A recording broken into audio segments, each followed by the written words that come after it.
natin, Moren. Moren.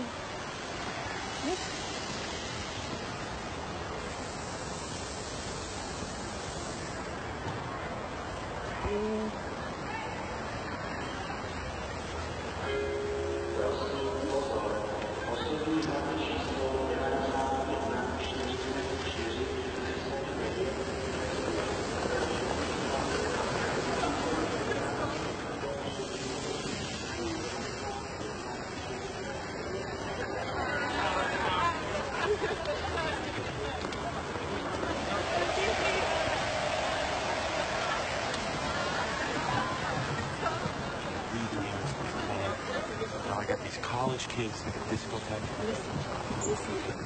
I'm sorry. You are a nice boy, but I'm too beautiful for you. Goodbye, Brad from America. You want one more kiss before I go? Are you kidding me?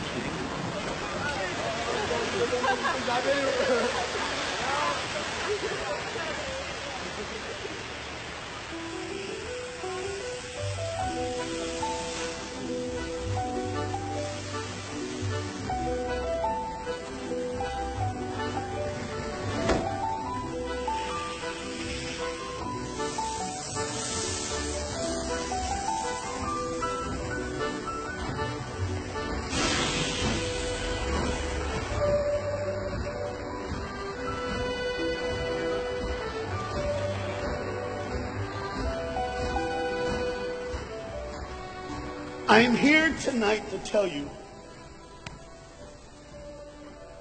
about a father who loved his son and a son who loved his dad. The way this story is going to unfold for you is a little bit different because I want to bring it to now. You see, a dad would go home and he would go by the school, and every now and then he would pick up his son and say, "Son, why don't you go to work with me?" The boy loved that. And when his dad would just come and pick him up, he was the happiest boy ever. He knew that he would get to spend the afternoon with his father at work, and he would get his coat and they would walk, and he would bring hot chocolate for his son, for it's really cold, and they would go through. But this boy was different. This boy would see things. This boy wasn't normal. And when they were walking one afternoon going to where dad worked, this boy would notice things that other people wouldn't notice. He see things other people wouldn't see. He sees a man in a bathrobe in the middle of the street who's yelling at a second-story window. He sees a woman who's very angry at him and doesn't really want to hear what he says. This boy, as the rest of the world hustles by, he slows down. He sees the hurt and the pain. He sees the anguish and the sorrow. He sees the window close and a desperate man trying to get it. What he did doesn't matter. That he hurting is all that matters. And this boy would see these things. His father rushes and gets him by the hand and says, "Let's go. We'll be late." He would stop and look one more time. Can I stop his pain? Can I stop her hurt? But the boy loved his father. They would go and they would catch the trolley. I think that's what you call it here. We call it a tram. Yeah, I don't know the words. But he would get on there with his dad, and the boy would just notice people. He would look. And that day, one particular, he noticed something as he got on the train. To explain something, as you can hear, there's a train coming, and I got to get through this before the train gets here. He saw a man, he saw a woman. He saw that the man seemed very happy and the woman seemed very sad, and he couldn't understand why they could be together and one be happy and the other be sad. He couldn't understand that, but the little boy knew that there was something wrong. He had this feeling, this instinct that was amazing, how he cared for other people, but he loved none other than his father. He knew his daddy loved him, and as he watched the world and their hurt and their pain, he knew that he would always have a father. But even notice this, I need you to understand as you hear this story and get involved in the life of this man and his son, I need you to notice that there's no mom. As they walked through the woods, the boy would say to his father, Dad, what will I do when I grow up? What will I get to do? Will I get a cool job like yours? How will I work? He says, I don't know, but I want to change the world. I want to do something great. I want to do something wonderful. I want to help people. I want to do something that can change the lives of anyone. I just want to be that great. I just want to do something good. And as he walked with his dad would say, son, you will be great. You will be awesome. You will change the world. Your life is going to be incredible. But there was a train coming. There's always a train coming. The train is called life. We're all on the train of life, just riding. Whether we realize the truth or not, whether we realize what's happening or not, we're all on that same train tonight. Only God has saw it fit for us to be in the same room, in the same car, for such a time as this. When they get to the edge of the train track, he could see where his father worked. You see the bridge? That's what his dad did. You see, the bridge was very, very important. Boats needed to come to the harbor to get off their goods so they could make money. But trains were coming with people going from one town to the next. Not many cars in Europe, so they couldn't use a lot of that. So many people, not enough roads, so everybody used that train to get from the town to town to get to work and to get home. And one day the train was coming by. What you have to understand is that boy loved going to work with his dad. He would stay right by the river's edge, and he would do what he loved to do the most. Let me explain that. He loved to fish. Anybody like to fish here? Oh, all the guys go, The dad looks at his boy and he says, son, now remember the rules. You got to stay right here because I can see you from the window right here. Don't get out of the sight of this window because you got to stay there so I know you're safe. Get you something good to eat. But as you can hear, the train's coming. The father's job was cool. If I wasn't a preacher, I wouldn't mind doing that. Get to work. Get grease on you. Even if you didn't have to, you just squirt it on you like you feel like you did something. That's what I would do. There was a boat coming in the harbor. Timing is very essential. I'll go ahead and give you the key. The key is this. There's always a light. Everybody say light. Say it again. One more time. There's a light that the train conductor needs to see. If that light is green, he can go. If it's red, he must stop. You see, God has given us road signs in our life that we must read. Lines that tell us to go and lines that tell us to stop. Whether we read those and believe them or not is up to us. That's why some of you have fallen and you cannot get up. But tonight, that's why I'm here. The boat needed to come through, so he called, and the man said, okay, I got time. It's a long time before the train should come. So he pulls the lever, as you just saw, and the big, huge steel bridge, the gears started turning. They started cranking the steam. All of a sudden, gears are moving, and that big, huge bridge is just starting to go up. As it rises higher and higher, he has to watch and make sure everything's set, everything's good, everything's fine. As he looks out the window, he can see everything, but the dad, being a good dad, keeps one eye on his work, but the other eye on his baby. One eye on the world, but the other eye on his children. You think God doesn't know where you are? He keeps one eye on his world and one eye on his child. No matter what you've done or where you've been, it's one eye on the world, but the other eye's on you. He's watched you and he's kept you. Even though your train is coming down the track, he understands that. And even though sometimes, I don't want to get ahead of myself. See the red light? He didn't see it. So many times we don't see the red light. See, to just say the train was early. The boy can hear and see the steam. And he looks and says, Daddy, the train. Daddy, the train's early. Daddy, you got a daddy. Hey, Daddy, the train. Daddy, the train's coming. But the dad was looking at the gears, making sure he had enough oil, making sure there was enough steam to get the bridge back down for the train. And the boy knew one thing. Now listen, the boy knew that his dad one time showed him where the trigger was. It was a red lever. If he pulls it, the train bridge would collapse down fast and the train would be able to come across. All the boy knew was there were people on that train. There were people that needed to be saved. There were people that had, some of them just with their friends having a good time, like everything's fine. They did not know that the bridge was up. They did not know what was coming. They're just living their life like you and me, just going down the road, just being our own thing, doing our own thing. And the dad all of a sudden hears the train coming. He looks and then he says, oh, my son. He looks out and his boy's gone. He's like, oh my God, where's my son? Where's my son? He got up and down. He looks back just in time. to see his son trying to save the day.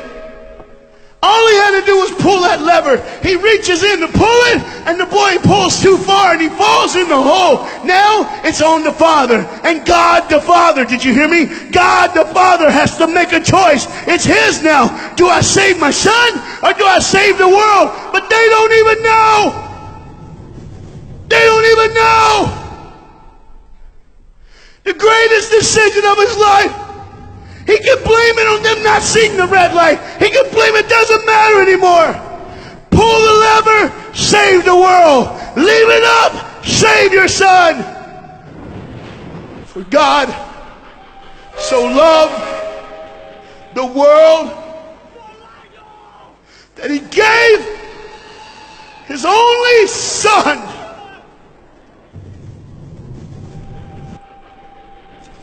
Whosoever believes in him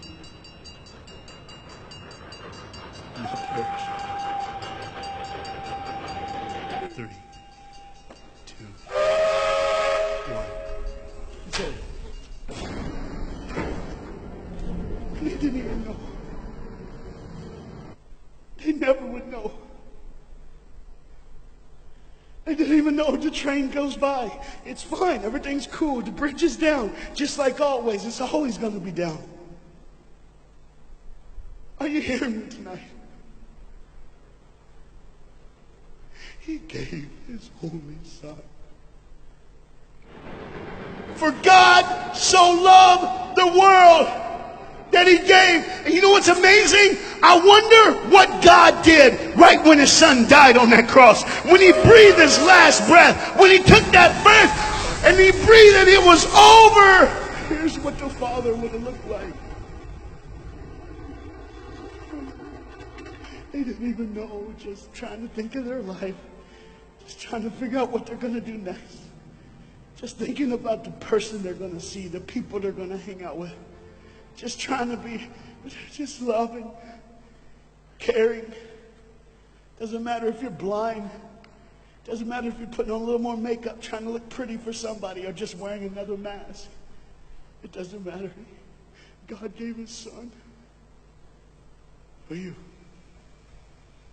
What will I do when I grow up? Where will I go when I grow up? What can I change? And there was a girl in the bathroom. On the train, liquefying her heroin to shoot up one more time. He died for her. He died for her. But in one moment, are you listening? In one moment, as the Bible says, everybody gets a chance. In one moment to see the look of the Father when he knows when you realize what he did for you, when you realize the sacrifice, when you realize he let his son die so that can live. When you realize what he did, no matter what you're doing, no matter where you're at in this life, no matter what you're a part of, you gotta stop. You gotta stop. Even if it's for 1 second and think, my God, he did it for me. He did it for me. And I pray to God you drop what you're doing. You do it with all the pain and the hurt and the sorrow in the world. He did it for you. That's why you're so quiet. You see the train's coming. The train's coming. Everybody has things. You have ways of I don't want to do that. I don't want to, but why do I keep doing it? Even Paul said, why do I do? My flesh tells me, and I do what I know is wrong, and I don't do what I know is right. You got to understand tonight, the fight is on, and we can win. We become more than conquerors through Jesus Christ. And I'm not preaching just for me. I'm preaching on behalf of you. But what you got to understand is there had to be a moment in those 3 days when Jesus died on a Friday and rose again on a Sunday. There had to be this moment. Go ahead, look at the screen. When it was just God and his baby and his son.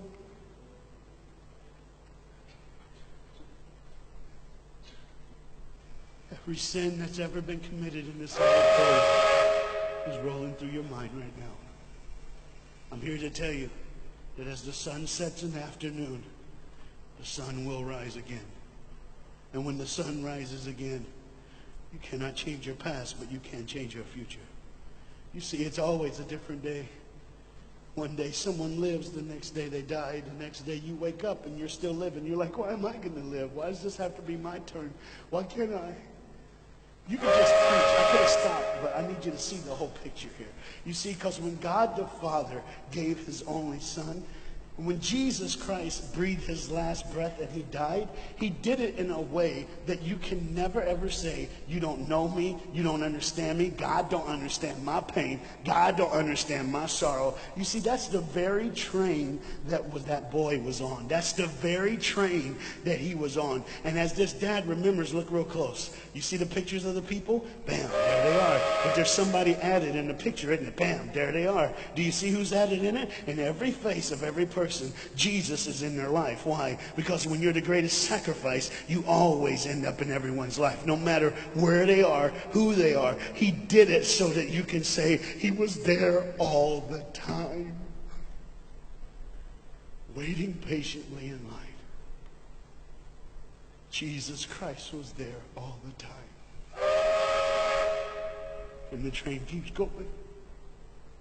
The train keeps coming. Train keeps moving. People keep living and people keep dying. And God the Father just watches it all. One eye on the world, the other eye on you.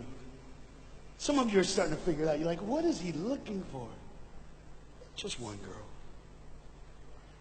Because see, the whole horrible day, God only had his eyes on one person. And it was just a day on the street corner. When he walked by, he saw a girl with a babe. And she saw him. Do you get it? Old things are passed away. Behold, all things become new. He did it so that we can live. No matter what the sin, no matter what the pain, no matter what the sorrow, the sacrifice was perfect. It was perfect. And it was for you. And God the Father watches it all unfold. And all he can say